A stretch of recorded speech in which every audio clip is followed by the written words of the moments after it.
Ladies and gentlemen, during this session, we are going to have a live voting option.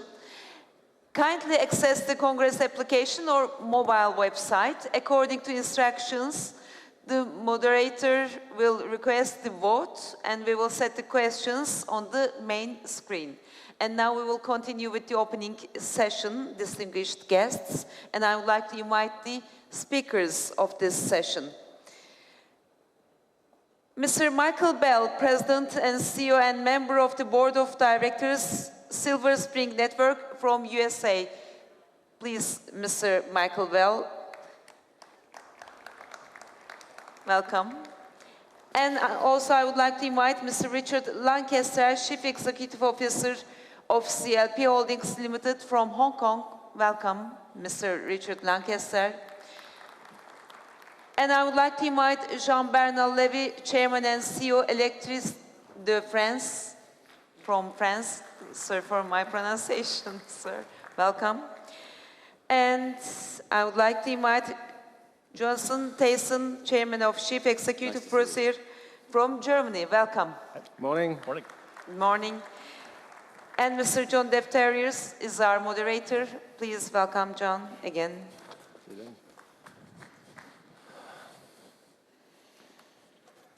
Yes, Thanks. John.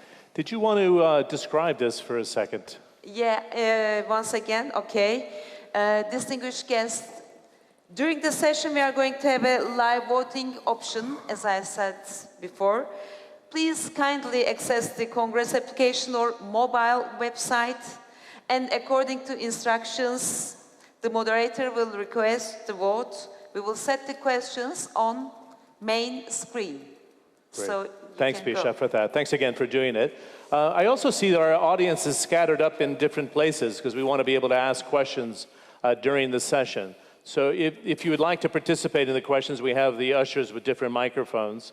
And if time permits, please try to move yourself down to the front so we can have an easier line of sight with you if you would like to participate in the questions. We'll have 3 questions. Hopefully we'll get to all 3 to have you vote. It's a little complex, but get to the app and then pick the Harbia auditorium that we're in today, and that'll allow you to plug right into the 3 questions. We're just trying to get a sense from the audience what your thoughts are about what we're going to discuss here. And now to the point of our discussion, and gentlemen, it's good to have you.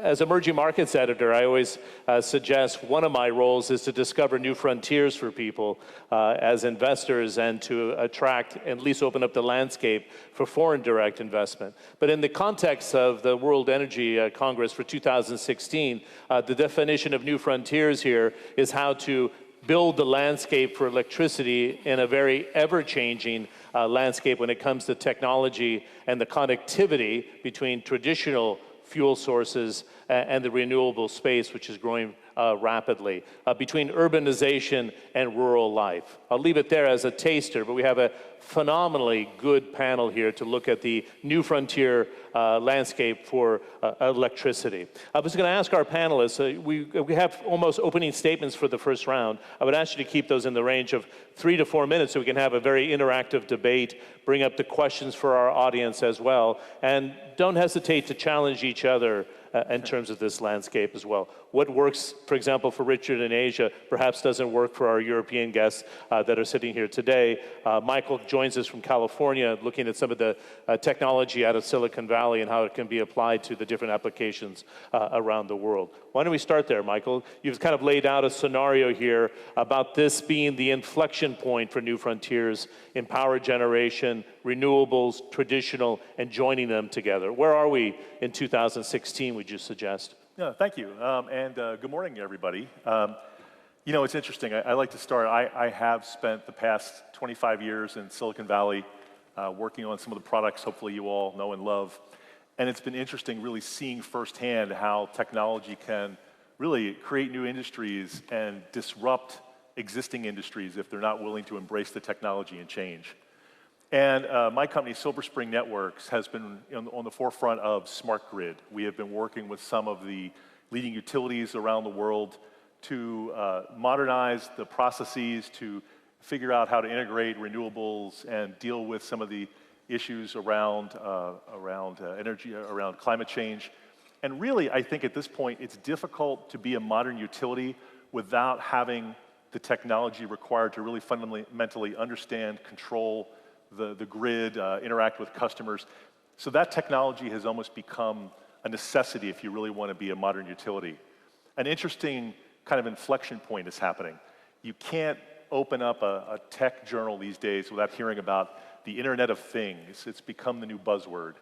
And smart cities, and how cities really want to learn how to use technology to make lives better for the citizens in their cities. And it turns out that utilities have been doing Internet of Things for years now. The smart grid is probably one of the most difficult to solve Internet of Things problems because of the security and reliability constraints. And utilities have been doing a fantastic job making this technology work. So as you look towards smart cities, there's really no reason, and in fact I'd argue that it's perfectly in the utilities' purview to become part of the smart city revolution, to really become partners and show how some of the technologies they've been using to create the smart grid and to manage these resources can be applied to smart city applications, and in fact to use some of the existing infrastructure that's been deployed for the smart grid to make the smart city deployments faster and cheaper and better. Okay, very good. How does this apply, Richard, for you in Asia? Because it's different challenges of urbanization. People are living in very tall cities. More and more, like in China, are migrating in the hundreds of thousands. So what applies with the technology from Silicon Valley can plug into certain cities of Asia, but there's also its own inherent challenges. Yes, I think Asia represents some very different challenges. There are some similarities as well. If you think about the change that we're seeing in the electricity industry, Michael has described the technological change, the digitalization that we're seeing, but you overlay on that the need to reduce carbon emissions and drastically reduce carbon emissions. We're seeing really a confluence of two very important factors that are going to revolutionize and transform the way that we think about our industry and the way that we operate. So definitely new business models will be needed. And those business models will need to be solving problems and addressing issues specific to different markets. In Europe, we see a preponderance of renewable energy at a distributed level. It's having impacts on the distribution system. In Asia, where the issues are different, people are living in high-rise buildings in cities that are getting larger and larger as rural populations migrate to those cities. Space is at a premium. To be able to afford to have a solar panel on your roof is an unaffordable luxury in many cases. And when you think about a country like India with 300 million people without even access to electricity, what the technology represents is an opportunity for them to be able to access electricity at perhaps a microgrid level. So in India, we have a 300 million long queue of people wanting to get access to the grid, and no one is wanting to get off the grid. So very, very different dynamics there. But I think Michael has brought in a very important point, that we have enormous investment that's been made in our electricity infrastructure.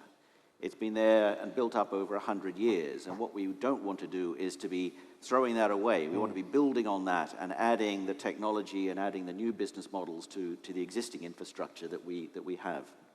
I think that's actually a central theme that's reemerged here in the last 48 hours, is that you don't need to throw the old architecture away. So is this a revelation that you've seen in Asia for the last year? Or when did this emerge that we shouldn't overlook what's already been built?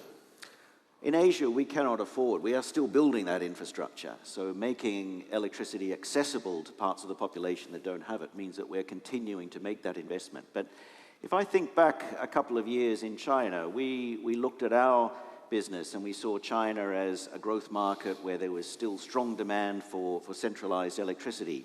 Just in that 2 years, we've seen a flattening of the economy. We've seen now supply and demand coming into balance, and China is having all the hallmarks now of a developed economy as far as electricity demand is concerned. So this can change very rapidly, and the issues that need to be addressed then with the existing infrastructure become a different set of problems. Okay, I'm going to come back to you about the innovation that we're seeing in some of the emerging markets, particularly in Asia. I think we're blessed to have two companies from Europe that play on the international stage, one German and one French. I wanted to talk with you about, Johan, about the role of government in policy making.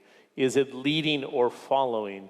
There's been so much innovation, and Michael talked about this in our pre-discussion, that sometimes the business model is out there and working, then the regulators come in and try to stitch it together with the landscape. But the German model's been different because of its decision on nuclear energy, as you know.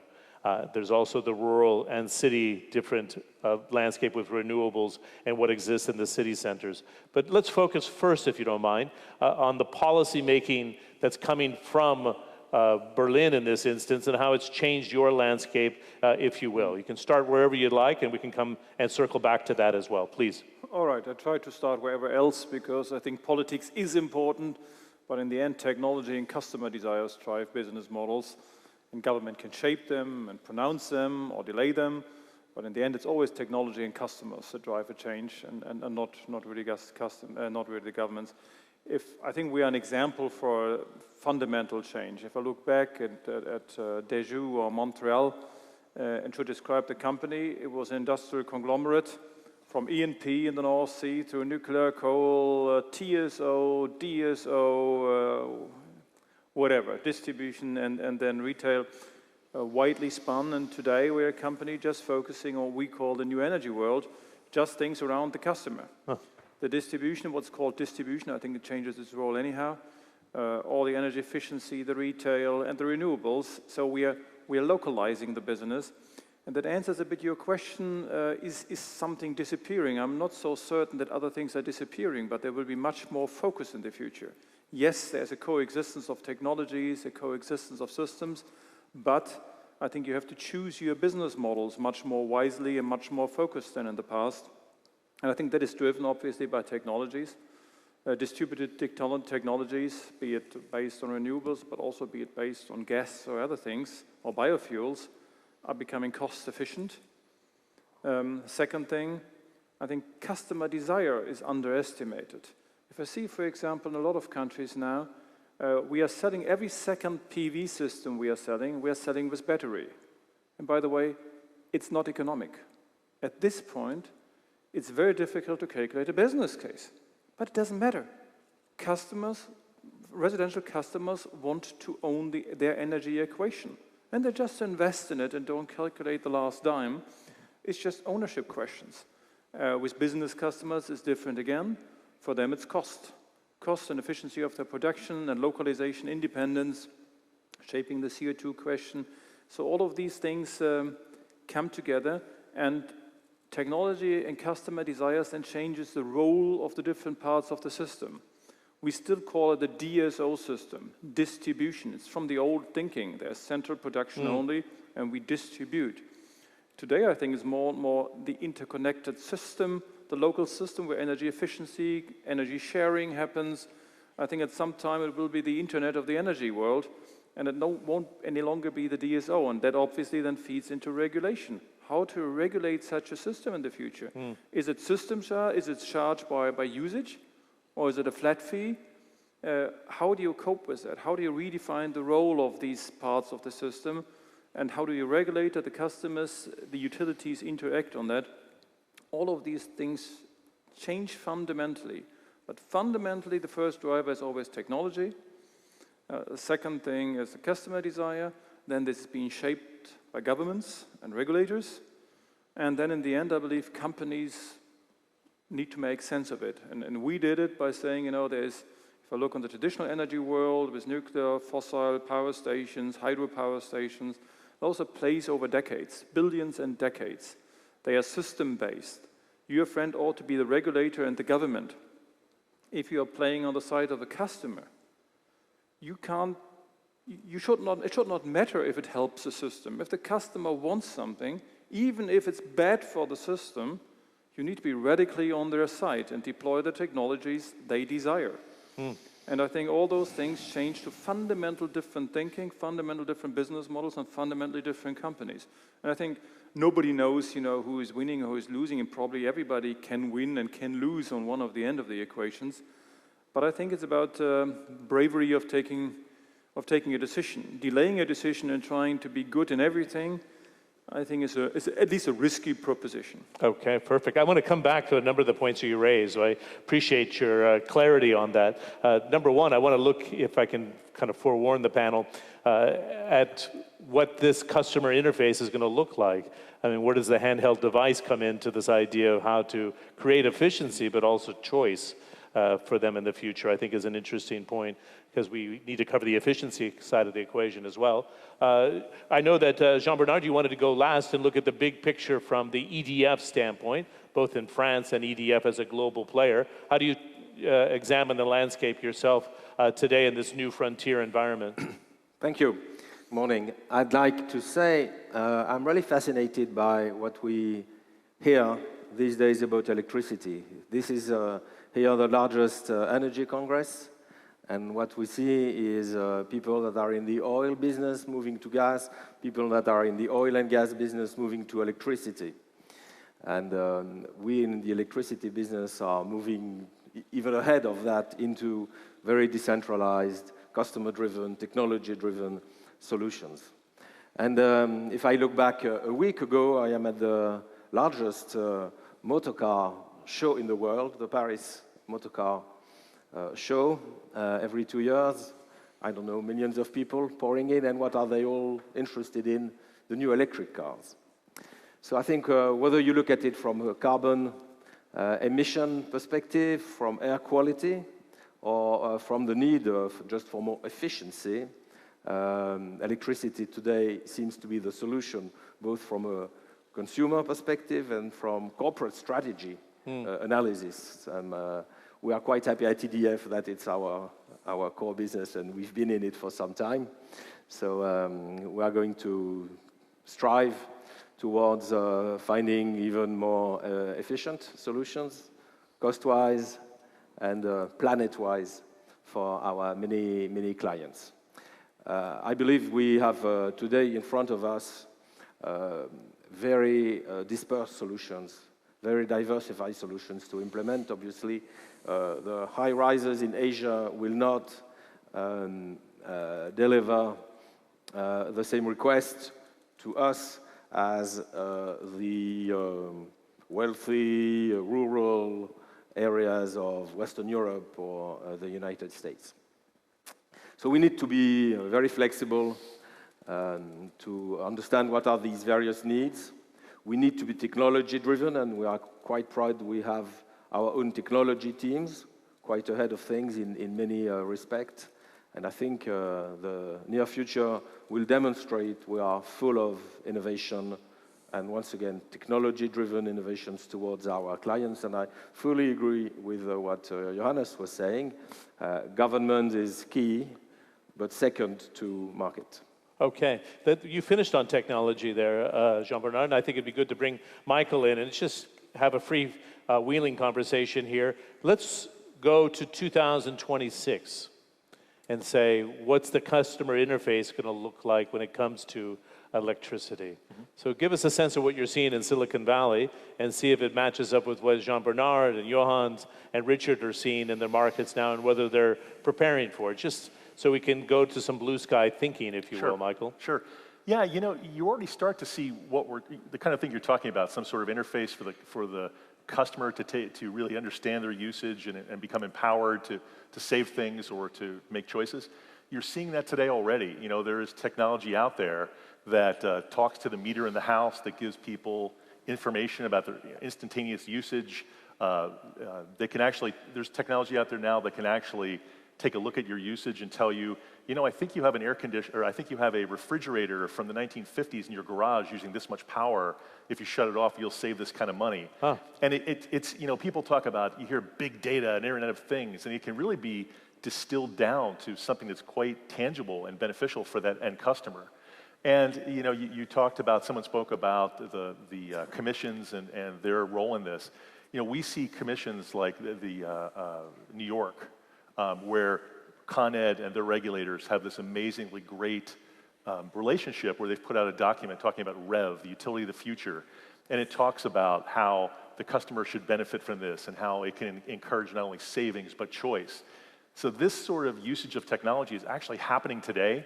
The thing that I think is really important as a technology person is we have to standardize some of this stuff. You know, you always want to be on the forefront of technology, but what you don't want to see are little proprietary islands of things that don't talk, because we won't get the benefit of being able to share the information. So we need open standards, and we need people to adopt the open standards so that at the end of the day, there aren't little islands of technology running around actually holding us back. Yeah, in fact, one of my questions for Johan, and all of you are welcome to jump in, but let's start with your case right now. What are the barriers to making some of this happen right now? Are there barriers in some of the markets that you're working? I know you're involved, for example, here in Turkey, regulatory barriers, or the difference between distribution and transmission that stand in the way of some of the innovations that Michael's talking about. Are these things opening up fast enough to get the efficiencies for this new frontier? I think that differs from country to country and regulation to regulation. For example, a lot of countries focus still too much on the TSO levels. So they still think the system as a central system. And then, data ownership, data control is just left on the highest possible level. There's very complex systems to do things. And for customers, it needs to be simple. If they need to file an application to do some energy efficiency thing, and they need to file something that goes through the system to the TSO level, it never gets done. So I think regulation needs to localize decisions wherever possible, and also ownership of data, control of data needs to be as low level as possible. And there I think there is a learning going on. In a lot of countries, government still thinks of the energy systems as a central system. It needs to be the most optimal system of the world, and you design it on a table, and then you develop it to the renewables, or to the left or to the right. But you believe you're God. There's some gods in it, and they lay it out. And I believe more, it's customer driven. It's people decide upon what they want to do, and you need to enable that. And then you enable it. Yes, it might be suboptimal for a while, but over time, it just will unfold much faster, and you will deploy much easier solutions. In other things, for example, in Turkey, I think there has been tremendous progress on regulation, on efficiency. But for example, on the retail side, the government is still a bit cautious, I would say, to go for full liberalization. There are different reasons. Cost structures for industrial customers compared to cost structures of residential customers. And then there is a lack of build-up of a central data platform. And the decision was, we first need to get the power supply in order, and we need to get the distribution in order before we can move there full-fledged. I would not criticize it, because it is not so easy. And if you just do everything at once, you usually fall on your face. But I think you need to really localize decisions and bring them as close as possible to the customers.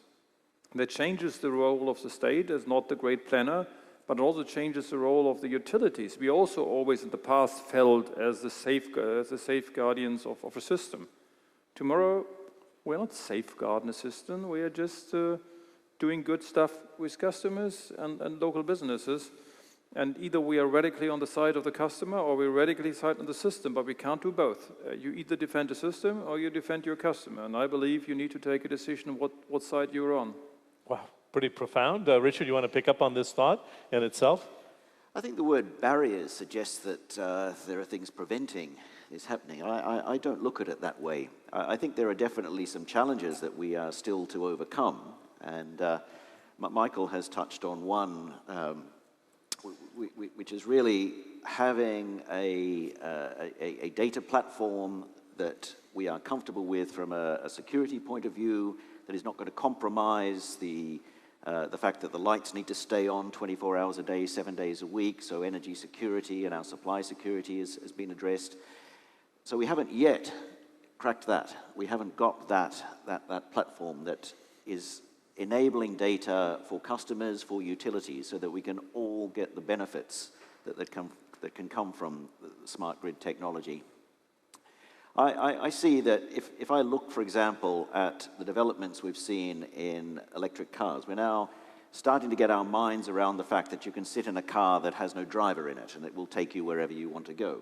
Some of us are not there yet, but some of us have embraced that technology. But if I look at a smart home, our homes these days, where we still flick a light switch, do everything manually, if we have to fill in a form to apply for an energy efficiency reduction, or if something has to tell us that our fridge is out of date, this is way away from the vision that we'd have for electric transport. So I think there's a huge potential there in smart homes.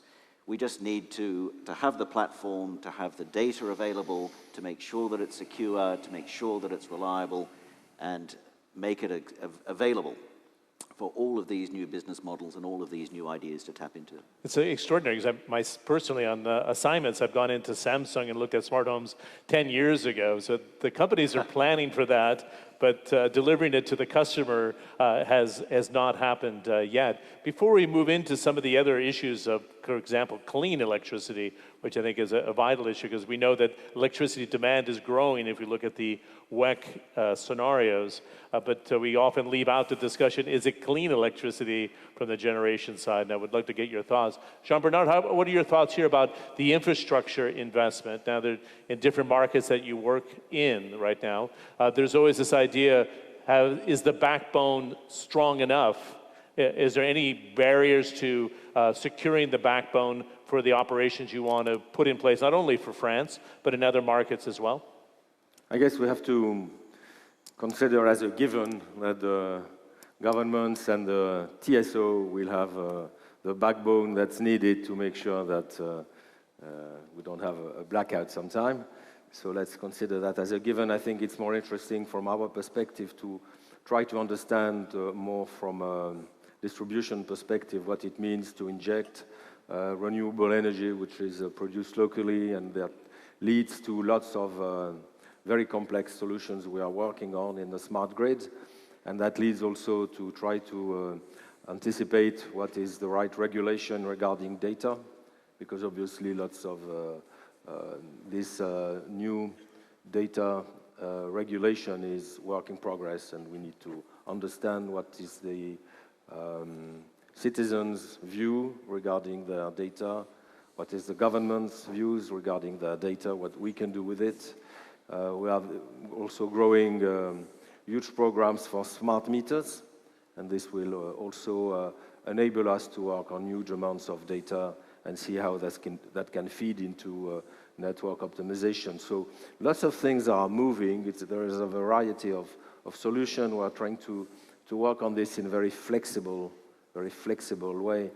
But at this stage, what I see as the major driver today is a major change, and probably because of carbon emissions, because of air quality problems, the citizens are more and more interested in accessing this and smart home solutions. We have to be part of the smart home solutions, and just wait a couple of days from an EDF perspective. As a teaser, we'll have some announcements this week. Smart home solutions also need to be part of the equation. So it's becoming very complex, but I think we'll be there. Okay, you teased us, so I won't press you too hard. I would like to add an example where it all comes together very interestingly and where we all crack our heads. For example, if you take the region of Greater Berlin, a very rural area around one of the busiest cities of Europe. In that area, we are working, and the total renewable production in that rural area is between 200 and 300% of local load. And I mean over the year, not peak hour, over the year. Peak hour is far beyond 200%. So how do you cope with it? And then you have a city in the middle that is very densely populated, where you obviously cannot do many renewable solutions. Some, but not for the full 4 million people. So how do you connect energy transformation in a rural area with all the complexities? How do you run a grid? Our engineers were certain a few years ago that it's impossible to keep the system intact with 200, 300% local load. And how do you cope with it? How do you work together with a rural area and a city area, a dense city area? How do you run, what innovations do you need to enable such a rural system to still cope with these challenges and still grow the renewables? Power to gas, power to heat, interconnectivity between city and rural areas.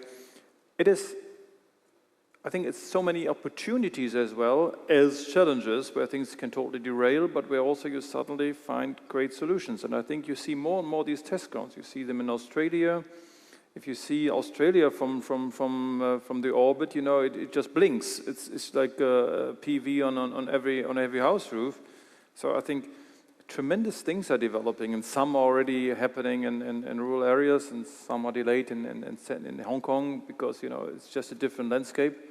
But I think that is so interesting how this electricity industry, which will be at the forefront of climate change, how different it looks, but how many things you can deploy and learn from across this world. And for this conference and other conferences are in fact, I'm glad you brought it up, because in our session yesterday, opening session, we talked about COP21 and actually how it applies to business and the cap to raise or limit the temperature rise to 2 degrees centigrade. Do you have the technology and the offering today to meet these requirements? What's the role of electricity? We talked about clean source electricity in the future. Richard, do you want to pick up on, is it realistic? Sometimes we set these big declarations, even in California, when I lived there before, they would say 5% of the fleet have to be electric cars, and they were talking about this in 1990, so it wasn't realistic, obviously, because we're here in 2016. What's realistic for the industry, would we suggest, in this space? No, I think we have the solutions. We have technology that can produce electricity without carbon emissions or minimal carbon emissions. We shouldn't be thinking that there is a right solution. All of these solutions will have a role in certain places. We look at Hong Kong, for example. It's a densely populated city where land is very scarce. It's right on the tropics, so there's very little consistent wind. We have good sunshine there, but we have a lot of cloudy days as well, and when you look at high-rise buildings, they shade each other, so finding a place to put a solar panel in Hong Kong is quite difficult. But we have options there to shift towards a cleaner mix of energy in Hong Kong, using a combination of nuclear power and natural gas, for example. Now, if we look at Australia, entirely different circumstances. People live in much larger houses with big rooftops, brilliant sunshine there, clear skies. Today, you can put a solar panel on your rooftop without any subsidy whatsoever and produce your electricity cheaper than you can buy from the electricity suppliers. So already, solar power on a rooftop in Australia is cost competitive. So those are two very different solutions that have come about. We shouldn't be thinking that decentralized renewable energy is any cleaner than centralized renewable energy, or nuclear power, for that matter. There are right solutions for each individual market. In China and India, where we have a trend towards urbanization, large-scale renewable energy is still very much the most economically viable way to move to clean energy. So in India, we are developing huge solar farms, 500 to 1,000 megawatts. And those will be the backbone, really, for India and also for China's renewable energy.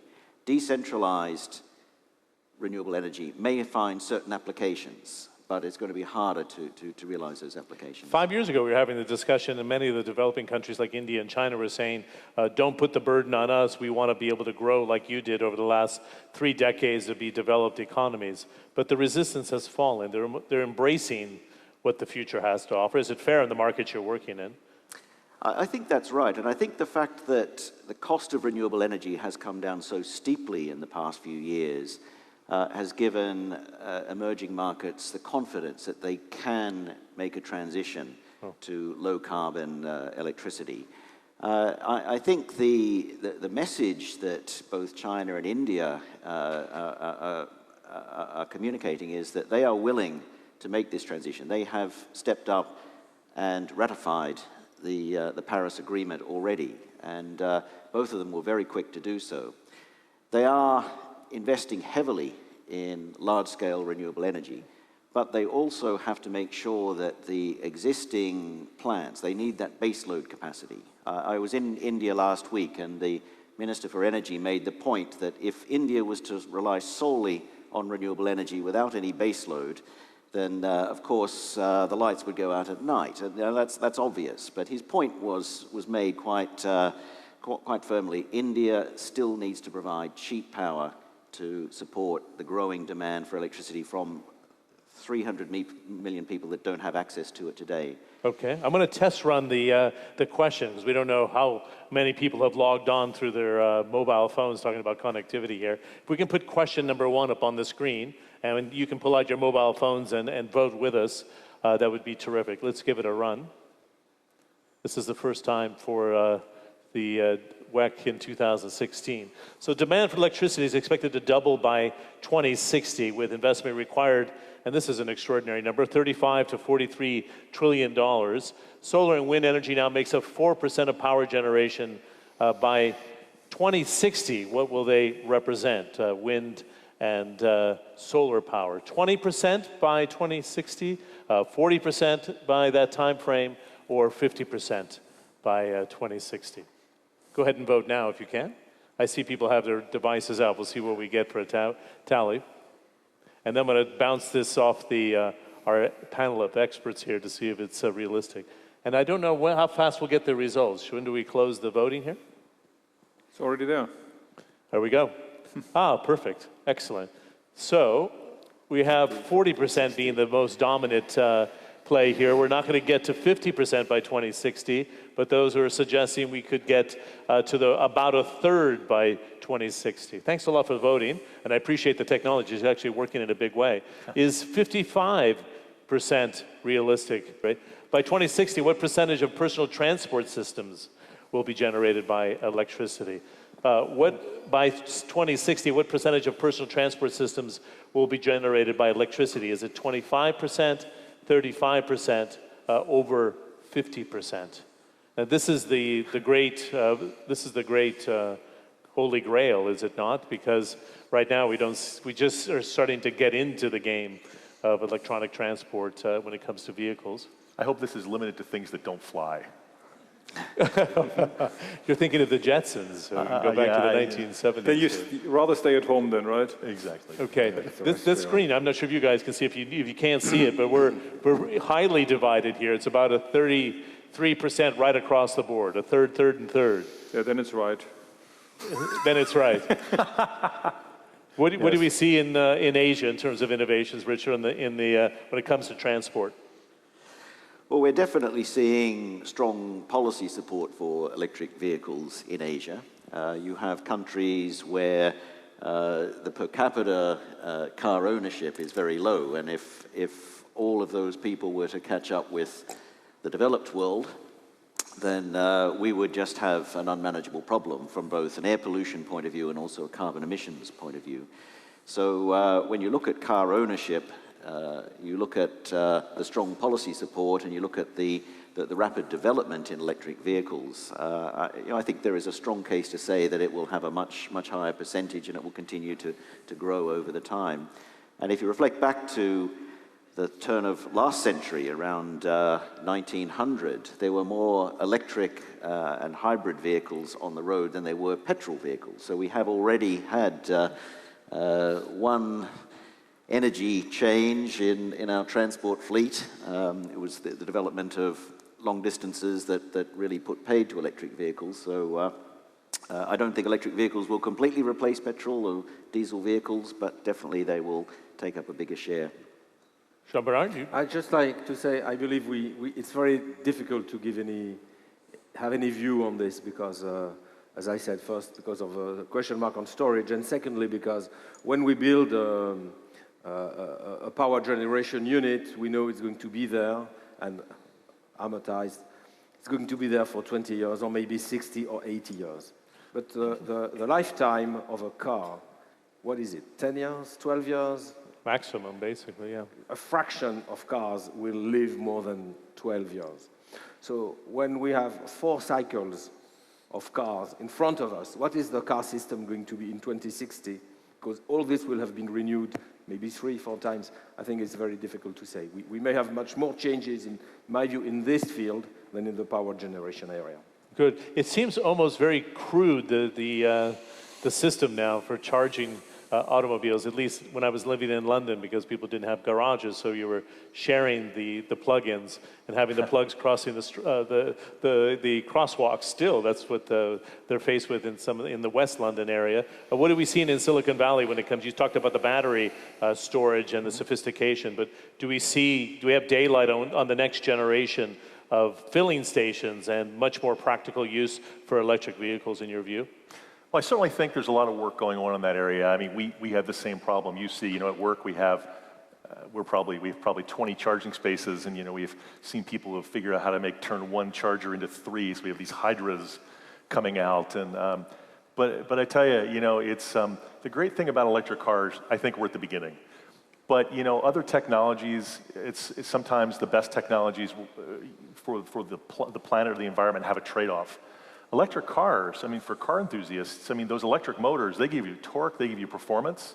It really is the distance problem we're solving for and the time it takes to charge. Other than that, the trade-offs are actually relatively small right now. So if we can limit the number of problems we have to solve to something fairly manageable, I think there's a pretty good opportunity for this to become more than just a novelty. Although I have to tell you, in Silicon Valley, you know, if you don't have a Tesla, you're kind of looked down upon. I mean, you know, you can throw a stone and hit a Tesla. They're everywhere. I mean, they are very, very popular. And you know, now with range of 200 and 300 miles, for most people, that's more than enough. Right. So it's really becoming something that's an option other than price. It's becoming an option for almost everyone. Okay, I'm going to see if there's any questions from the floor first and foremost.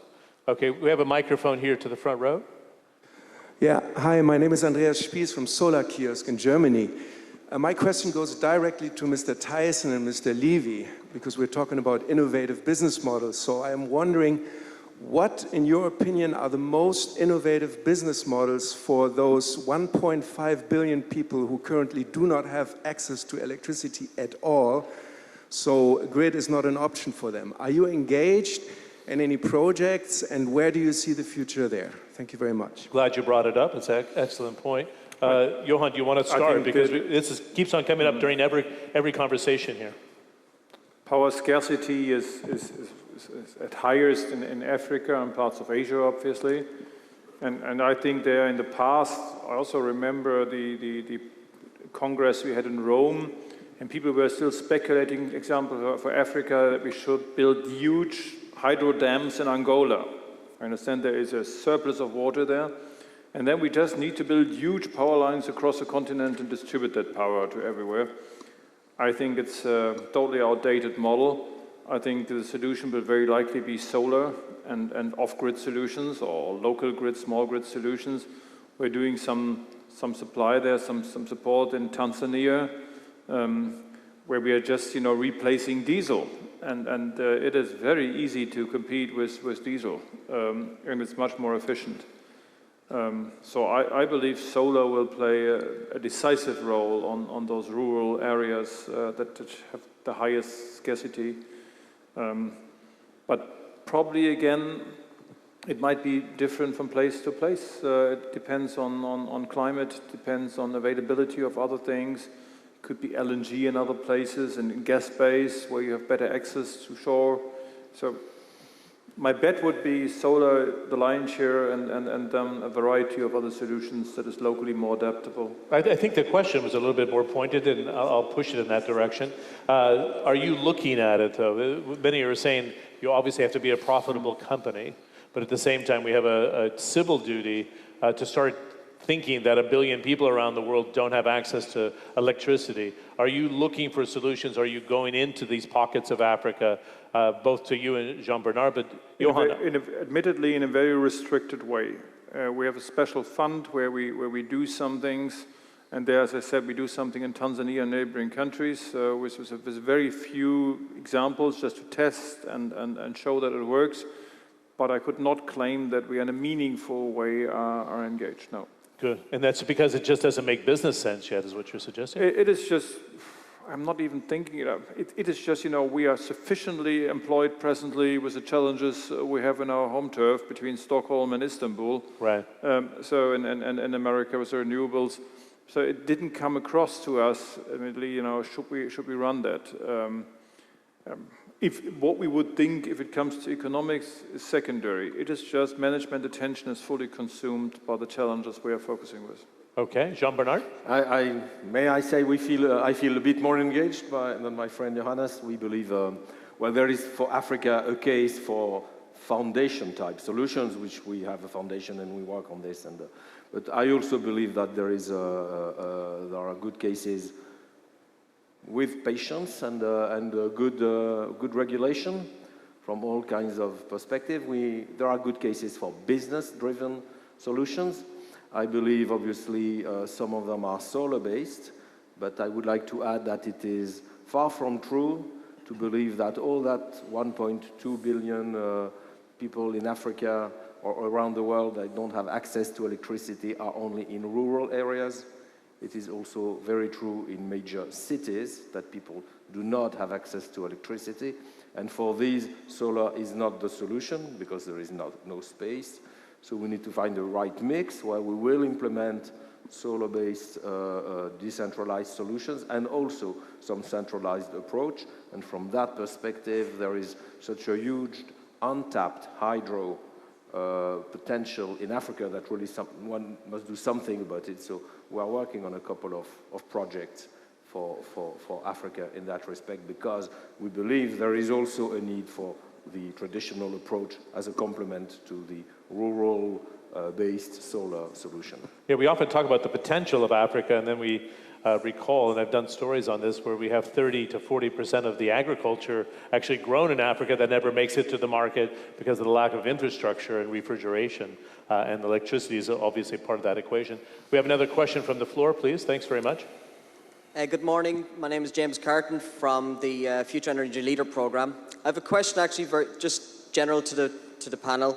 Where do they see the role of hydrogen in the future, certainly in relation to power-to-gas options and transport? Thank you. Who wants to take it off? Michael, do you want to jump in on hydrogen, the potential? Honestly, not your space. Not my space there. I mean, certainly. Who on the panel is considering hydrogen as an option? Long shot. Long shot. I think there is perhaps a role for hydrogen fuel cells in cars, that there may be a niche role there. Some of the car manufacturers are taking fuel cells quite seriously.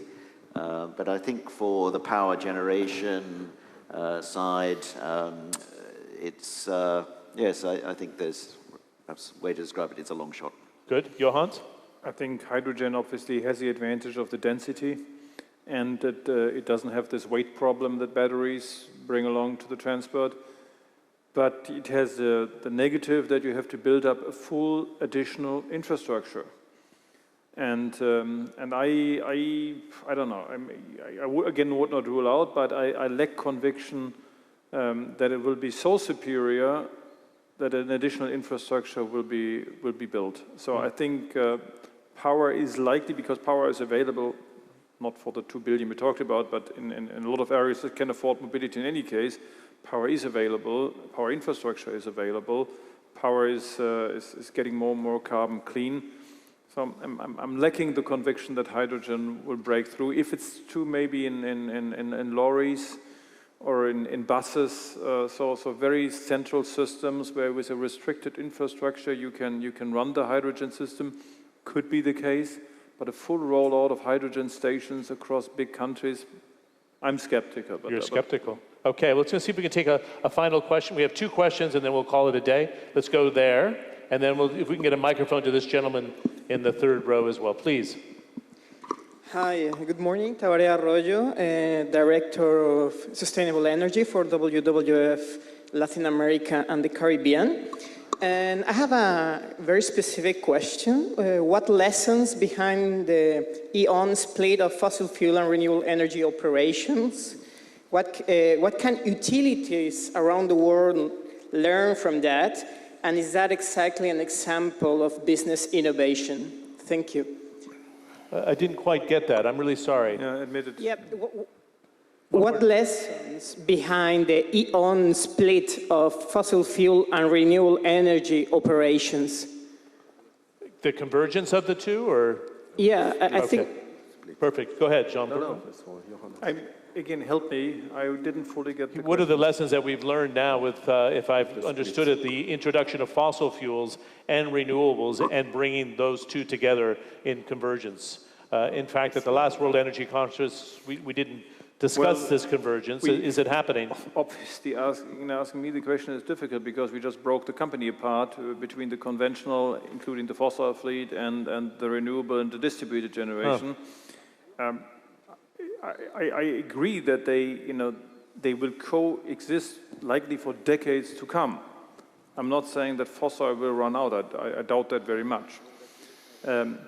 However, we believe that needs to happen on a system base. That is not the local customer cannot integrate fossil and renewables. Neither can a local energy system do so. That is one of the tasks being left for the TSO level, where also the regulators will make sure, as Jean-Bernard said, that the lights stay on. I learned from you that there was a breakdown in southern Australia of the system because suddenly they relied too much on undispatchable power. And I think politicians can afford everything, but not that the system breaks down. And then people point at politicians. And therefore how do you integrate, how do you cope with it, the resilience of the system, that is one of these major tasks that cannot be done by a generator or by a customer-based company, that ought to be done in a cooperation between the TSO systems and the regulators, and politicians giving some directions. What level of resilience do we set? How do we incentivize that it's being done? So that is the level that is left truly to politics and the high regulator and the TSOs. Otherwise, coexistence somehow happens, but if it's sufficient, like in southern Australia, you only learn when it's getting ugly. When it gets tested. When it gets tested. We had the rolling blackouts in the northeast of the United States. I think it was 5 years ago. And the heat, in more than one ways, was on, right? You remember it. I remember. Well, it's interesting, just the mechanics of making this work. I mean, forget the policy and everything else, the regulations, but Hawaii, an immense concentration of solar, on rooftop solar. Every night at, pick your favorite time of the year, that goes from generating immense amount of power to zero. So the utilities there have to be able to, in a second, switch over and be able to prevent blackouts by generating and picking up that demand. And right now, the technology doesn't exist in the world where they can smoothly roll that off and smoothly ramp up generation. It literally goes off like that. So it's something where as we want to deploy more and more renewable energy, we're going to have to really figure out how to solve this problem so the stress on the grid isn't sort of excitement every time something goes on and offline. It's incredible that still takes place. Yeah. We had a question here from the third row. Do we have a microphone for the gentleman? Yeah. Just 1 second. We had him first, and then I'll come to you. Thank you. Sorry, but I didn't see your hand there. We'll come to you. Okay. We'll go this question and this one, and then we'll wrap it up. Thank you. Peter Sampaio-Nunes, I'm the head of the RICA Secretariat, and I would like to Excuse me ask... for a second. The sound system on the stage is not very good, so just be as clear as you can. Okay. And speak loudly. My name is Pedro Sampaio-Nunes. I'm the head of the RICA Secretariat, and my question is, you have in the south of Europe, in north of Africa, on that sun belt, more than 1,900 hours of solar radiation. This brings the cost of generating PV solar today at less than 60 euros per megawatt hour. Are you seeing a major surge in PV large-scale generation because it enters very nicely in the load curve because follows the peak hours? Good. Who wants to address it? Jean-Bernard? I just like to say this is a fascinating project, a very exciting perspective that we can have a huge PV production from the desert and that we would be able to carry it to very densely populated areas with a lot of usage for this. If it works, it's great. Let's hope it does. Let's hope it does, but we must be believers in this kind of solutions for the planet in the long run. Third row again, thanks. Okay. Good afternoon. Dr. Alana Kotelnikova, you have representation for French and as a council. Thank you so much for your answers. The question is, on the global decentralization trends, how big electricity companies can secure their market shares? Okay, yeah, in fact, Christoph, thank you for the question. Christoph Frey, the Secretary General, is saying that big is not always the solution because, as Michael was saying, it's a very nimble market. Now people come in with smaller solutions that go to the market faster. How do you find it as two very large, big utilities? Maybe the question is again pointing a bit in the wrong direction. Traditionally, we had one power market, and by that one product market, and you could calculate the share in the market. I think markets will fragmentize in a very significant manner. For example, the market for smart house solutions is a very different market from the market of commodity retail. And since all the products that come together in the new energy transformation are adding to each other, I think it's for a company just calculating your market share in one market doesn't tell you much. You can easily decide that you forgive your part of your market share on the retail side because it's less and less profitable, and you just build other market shares in other of these product markets. So again, I listened to Christoph Frey, who said, size might not matter that much anymore. I still think size does matter in some respect. Being very small in any market will never really materialize. But do you need mega companies like you have the mega companies in the E&P industry? I doubt that as well. So I don't think we will ever see these mega utility companies or mega power company like the 5 oil majors. I think we will see a lot more competition, a lot more fragmentizing of markets.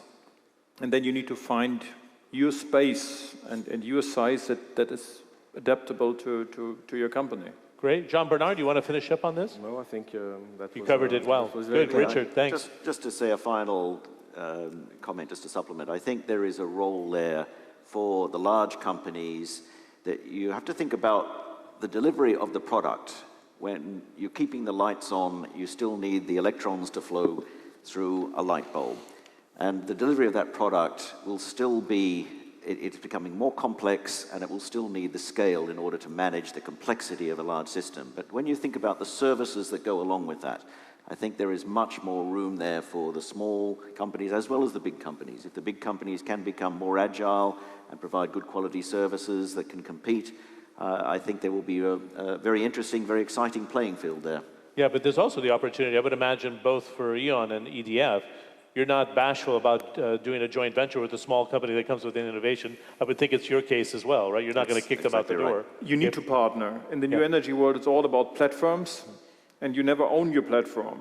You enable partnerships with a lot of people, and the customers will never go on your platform if they only can source your product there. They want to have open platforms and open access. So forget control. Control is something of the past utility world. It's, you need to, they make you smaller and they make you partners. I was going to say, embrace that change, or as you say, you go into permanent storage as a company, if not a person. Thanks a million for the questions from the floor. Let me thank the staff of the WEC and those hosting us here in Turkey to make sure that the technology that we did test run on the questions absolutely worked, and of course for your voting as well. Let's give a nice warm thanks to our expert panel for the last hour. Thank you very much. Thank you.